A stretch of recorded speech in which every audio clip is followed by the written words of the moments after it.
Welcome students to this video.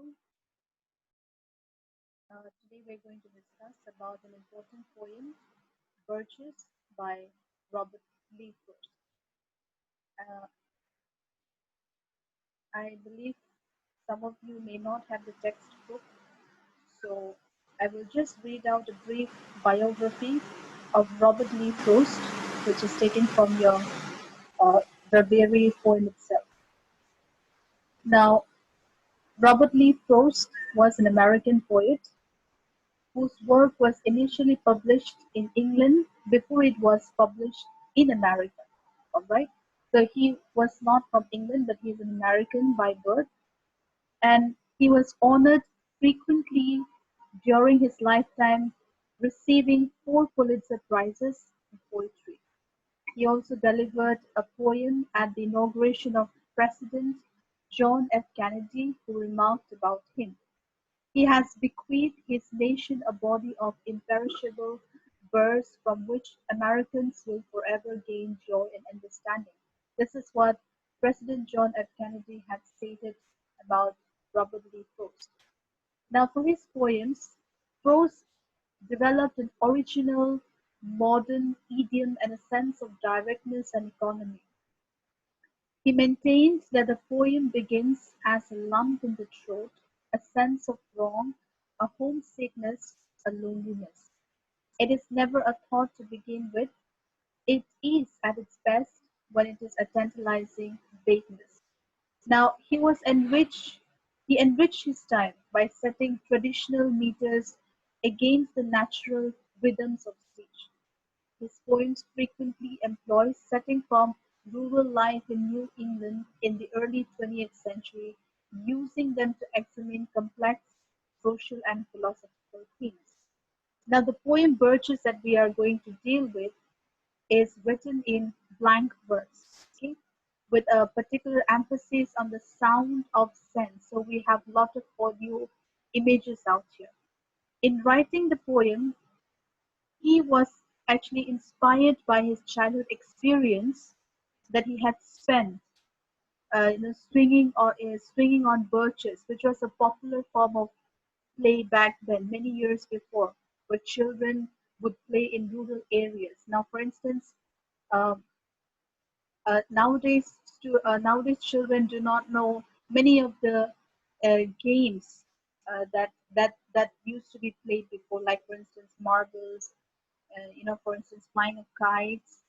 Then so many other games that has that has stopped children to play because of lot of use of games in phones and so on. So these are the certain very simple kind of game that children would play in rural areas. They enjoy it a lot. So in this poem, the act of swinging on birch tree is presented as a way to escape harsh rationality or the truth of the adult world, maybe for a moment, right? So though he can climb to a place where his imagination can be free, a swinger is grounded in the earth through the roots of the tree. So no matter how a person imagines escape for a while, because of the root of the tree, he is always grounded, attached to the earth. The narrator in the poem feels a sense of regret, okay, that as an adult he is unable to leave his responsibilities behind and climb towards heaven until he can start afresh on earth. So this was a brief history of biography of Robert Lee Frost. Now these are some of the poems that you see here that is very popular.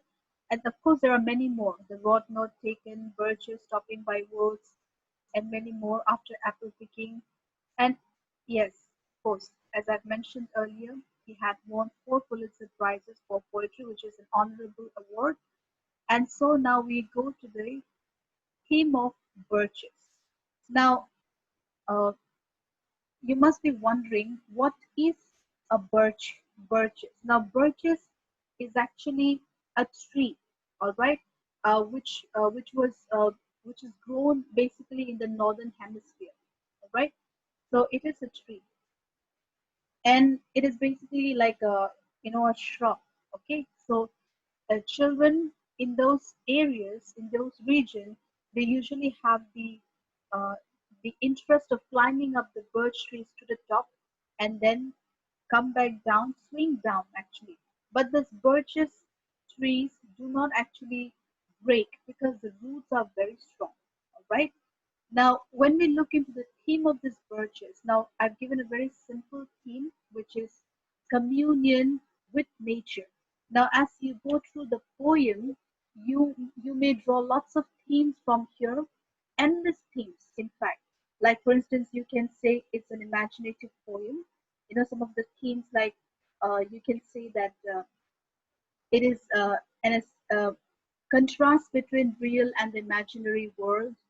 Then it talks about the harsh realities of life. Then it talks about of being an escapism, right? As for a moment, escaping from the real world and the limitations of the world of imagination. And also you can say that it talks about importance of maintaining a balance between the two worlds, okay, imaginary world and the real world at the same time. So as a whole, I have uh, compiled it to one theme as communion with nature, to be close with nature, because this poem basically deals with the childhood experiences and his imagination of going back to his childhood days of swinging of birches. All right. Now, when you look into the form and structure of this poem, it is written in blank verse. It does not have any uh, a particular style. It's a blank verse, and it is basically written in 59 lines. All right, and it does not have any stanzas. As you can see, it does not have any stanzas at all. All right, so it can be divided into three sections. Okay, this poem first. The first section of the poem deals with the observation and description of trees bent by ice storms, as we would do it in detail. The second section talks about the recollection of the technique of birch swinging. All right, his memories, his reminiscence of how the birch tree swings. Okay? Then the third section talks about his nostalgic feeling evoked by the birches, nostalgic feeling of going back to those days of his childhood days. All right. So as we go in details of the poem, you may take note of the meanings as well as I have displayed it here. So it will be easy for you to understand. All right. So as I explained, I will divide it into line wise, as it is not divided into stanza wise. So it will be line wise. Like for instance, from line number 1 to line number 5. Okay. And meanwhile, some of the poetic techniques will also be discussed. All right.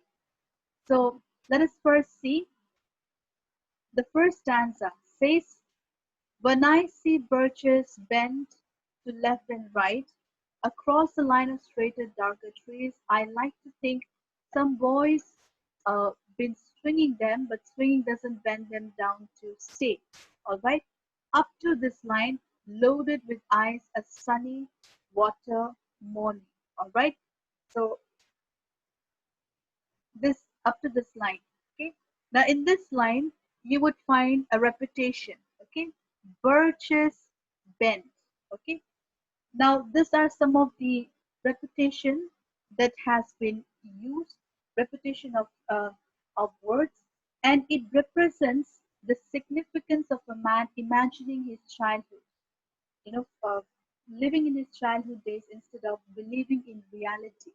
All right, now again here you would find but swinging.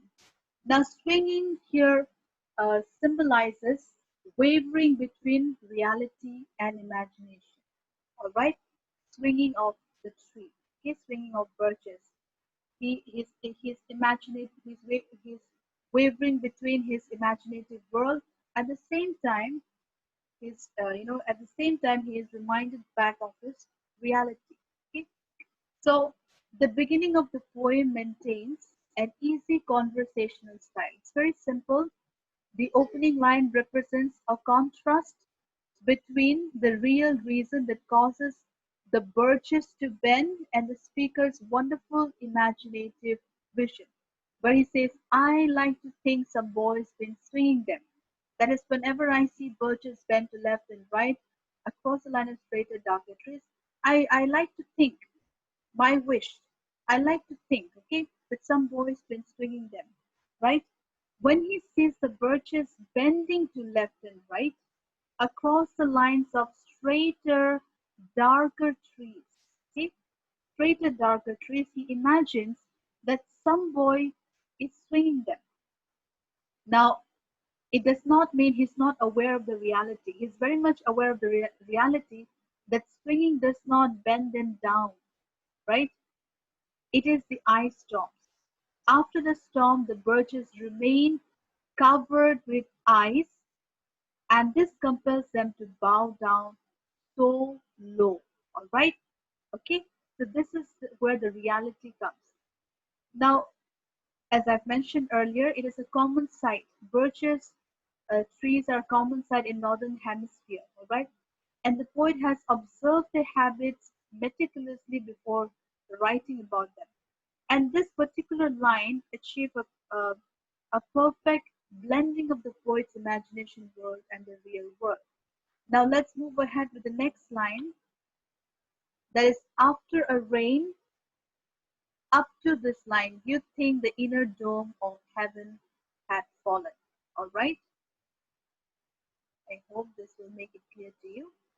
So now here we find that the speaker observes the natural phenomena.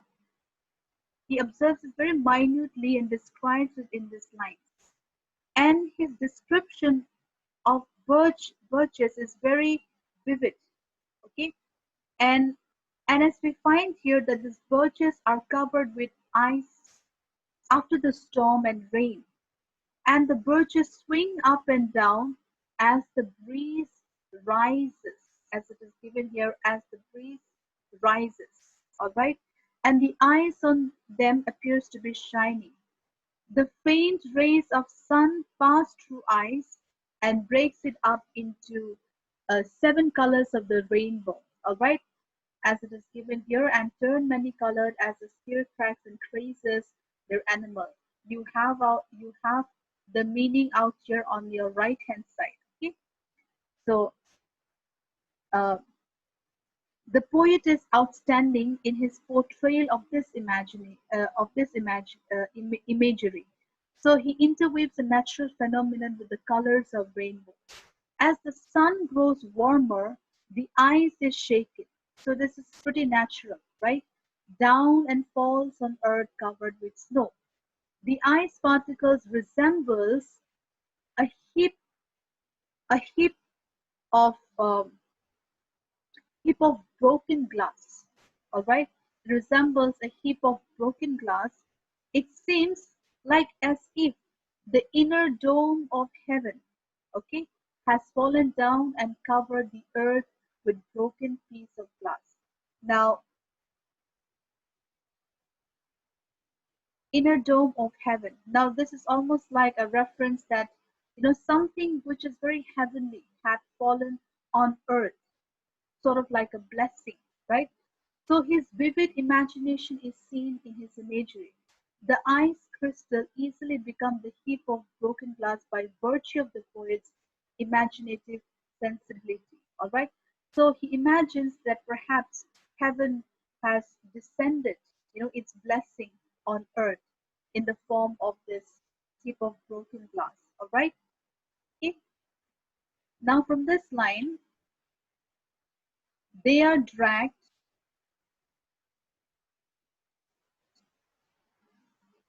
up to before them over their heads to dry in the sun. So we will be discussing these lines now.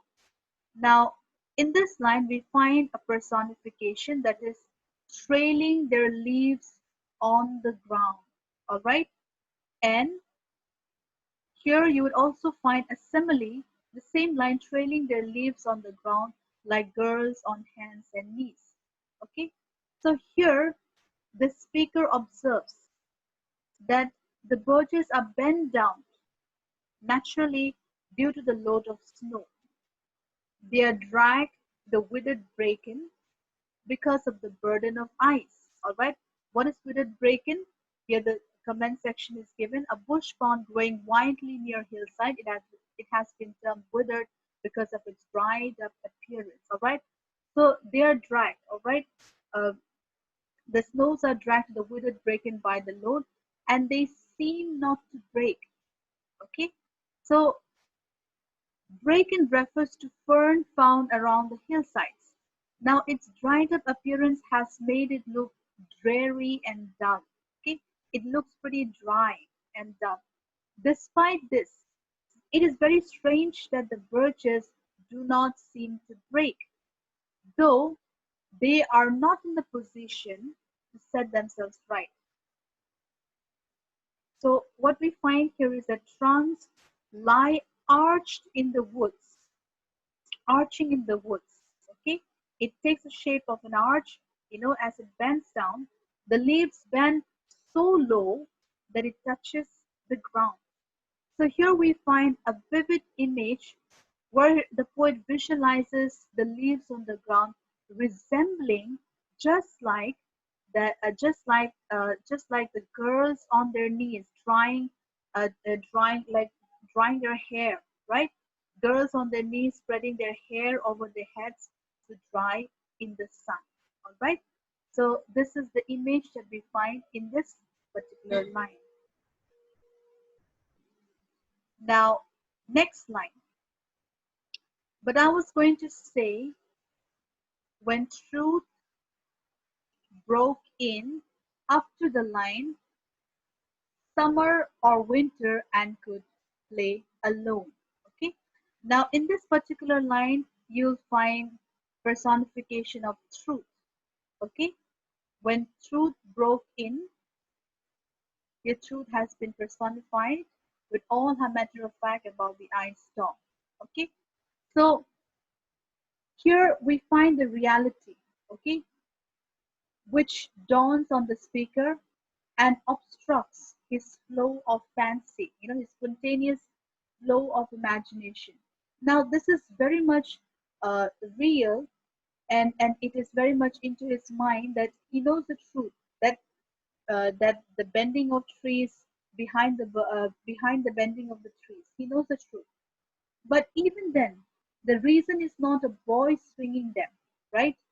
But the ice storm that has weighed down the branches of the birch trees, causing them to bend over. One must notice here that the word truth that is being used here begins with a capital T. Okay, this has to be noted.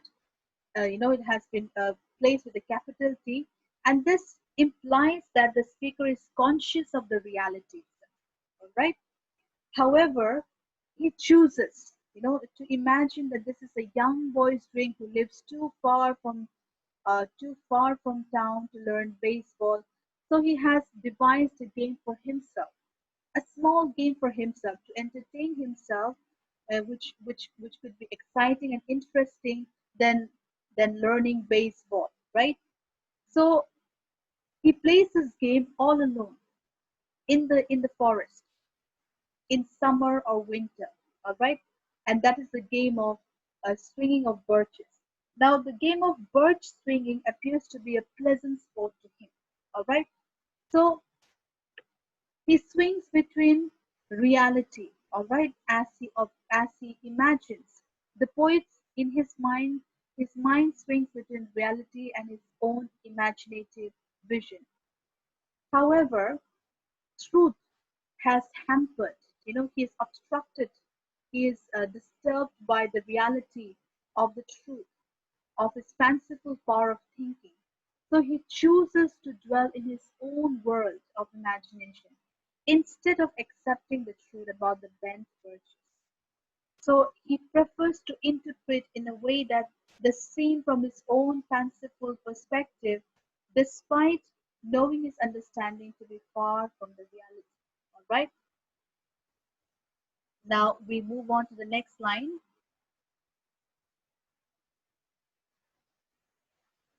Over here. One by one, he subdued his father's trees by riding them down over again up to the line, clear to the ground. He always kept his voice.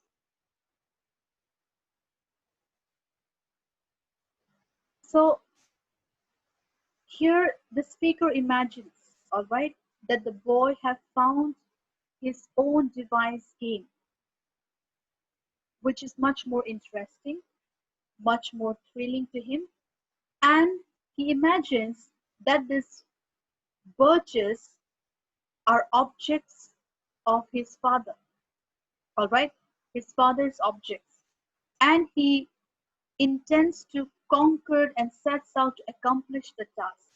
Now, what is the task that he does? What he does is he rides them down over and over again. That means he climbs up the tree, all right, and he climbs up over and over again from one tree to the other. He does not leave a single tree and climbs all of them. So in doing this, what does he achieve? He takes away the stiffness from them, all right? As if the trees are his father's instructions, father's discipline, and so on, all right? Perhaps he too wanted to escape from this disciplinary kind of life, all right?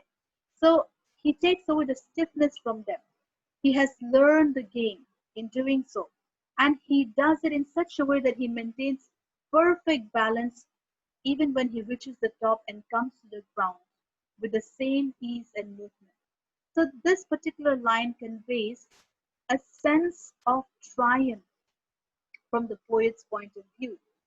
His poetic imagination surpasses the real reason behind the bent birches, and he completely ignores the reality of the ice storm causing the birches to bend down to the ground. Now let's move ahead with the next line, that is, all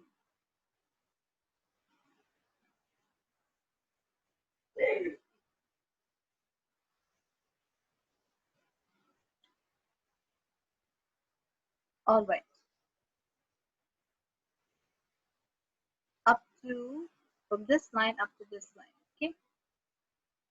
He always kept his poise, all right? Now this particular line describes the climbing of the birch trees, yes? And it has been performed very precisely and very skillfully. And he has done it very carefully. He does it as it is given here, climbing carefully with the same pain you use to fill a cup up to the brim and even above the brim. All right. So he has performed his action as carefully as someone who takes a careful note of filling a cup up to the brim and even above the brim. So the boy views climbing the birches as an art. It is more or less an art. And when he reaches the top, he flings himself outward, right? Stretching his feet with a swish, kicking his way down through the air to the ground. All right. Now these lines are pretty metaphorical. The care taken by the young boy to climb the trees can be interpreted from various perspectives. It may refer to the careful construction involved in completing a literary task, or it may also refer to a sense of triumph felt by the poet on establishing his own world of imagination over the realistic world. All right. Now, as we move ahead to the next line, so was I once myself a swinger of birches, up to this line, from a twixt having lashed across it open.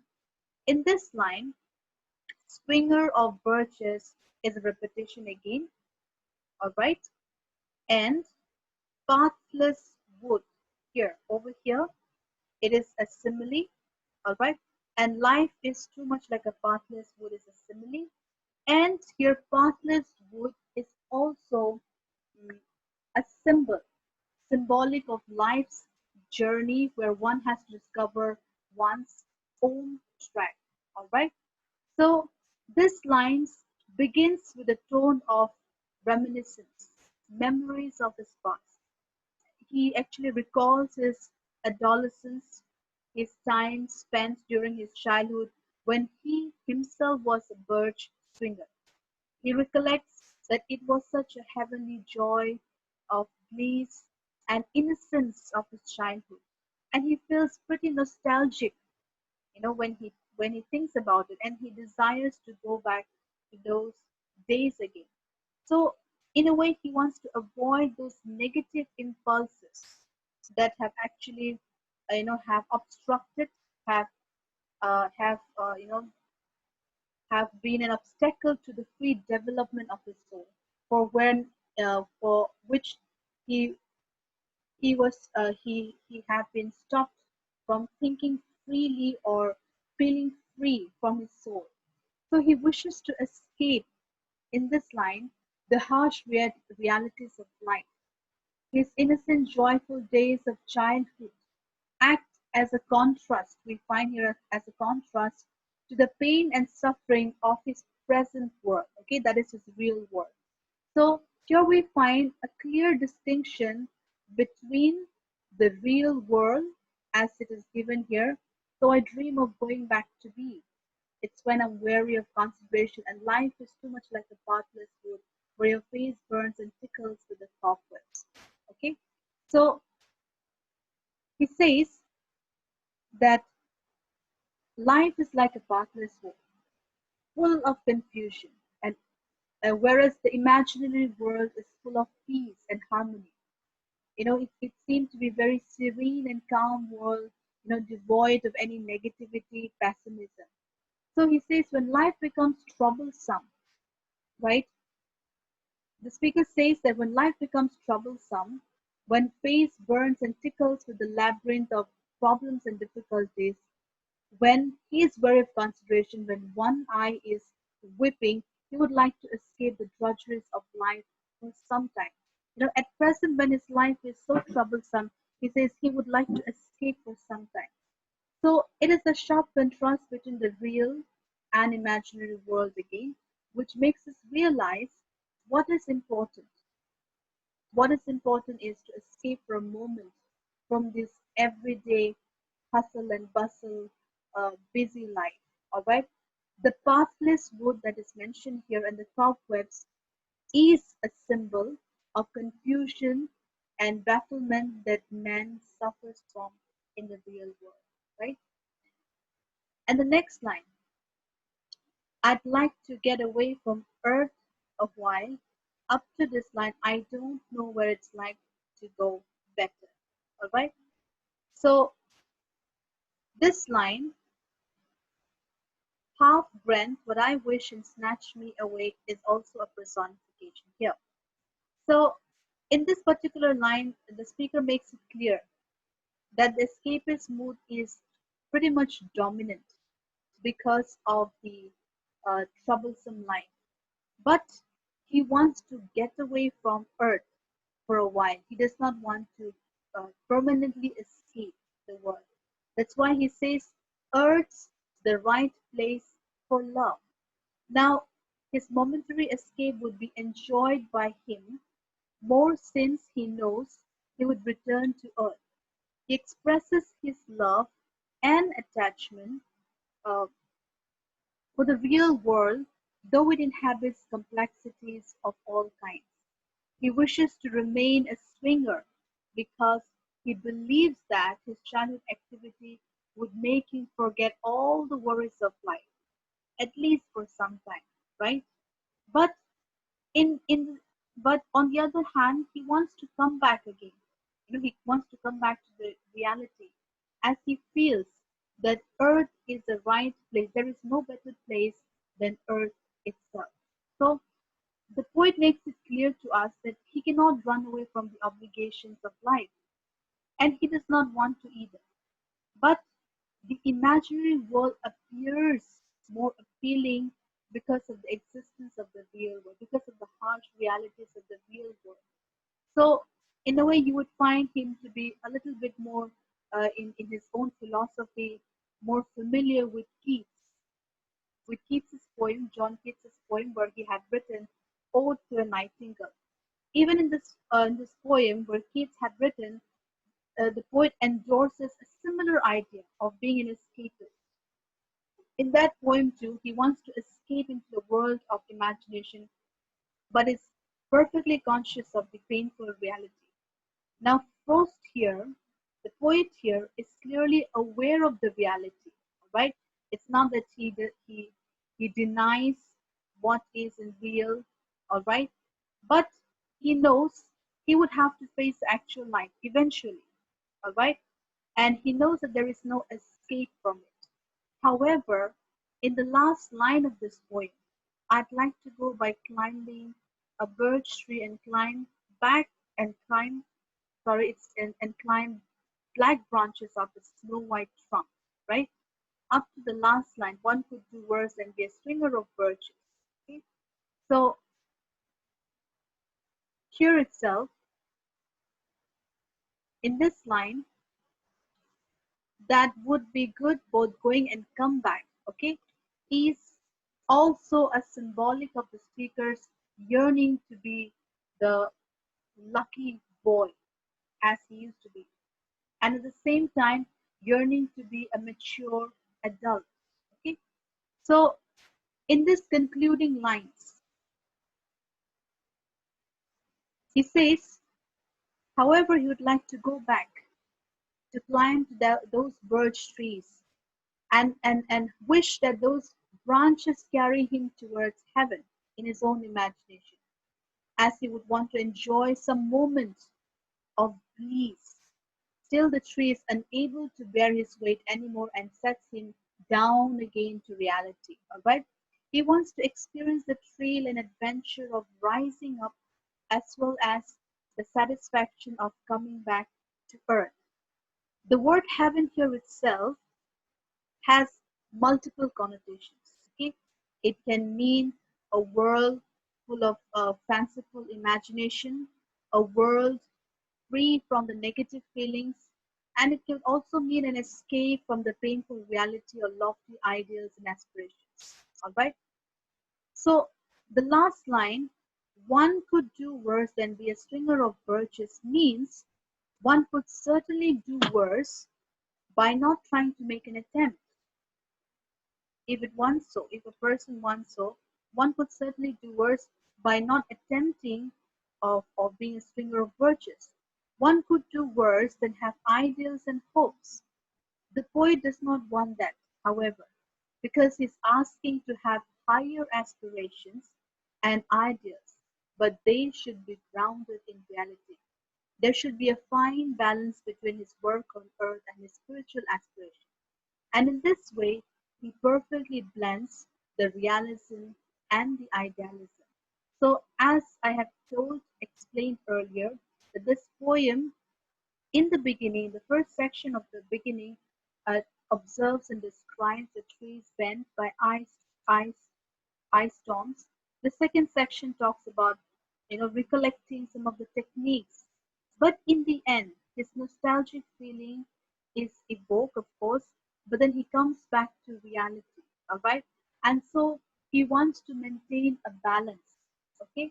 He wants to maintain a balance between the imaginary world and the real world, because otherwise, the entire uh, a person could go nowhere, right? Would have no direction. So it is very important that one maintains a balance between the two worlds. Okay. Now he, in fact, is very right in his own way, in his philosophical contemplations of attaining a balance between his life on earth and his higher aspirations of going up to the of climbing up the birch trees. So he does not want to be a premature, all right, or sorry, he does not want to be uh, an irresponsible person.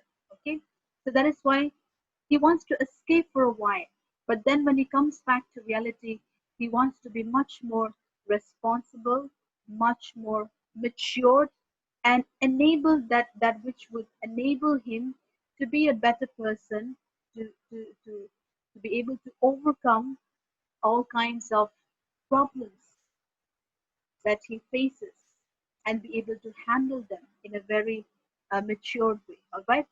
So here the branches transports him from the reality to the ideal till they can bear no more and sets him down again. So this way he reinforces his ties to the earth as well as emphasizes the importance of having higher ambitions.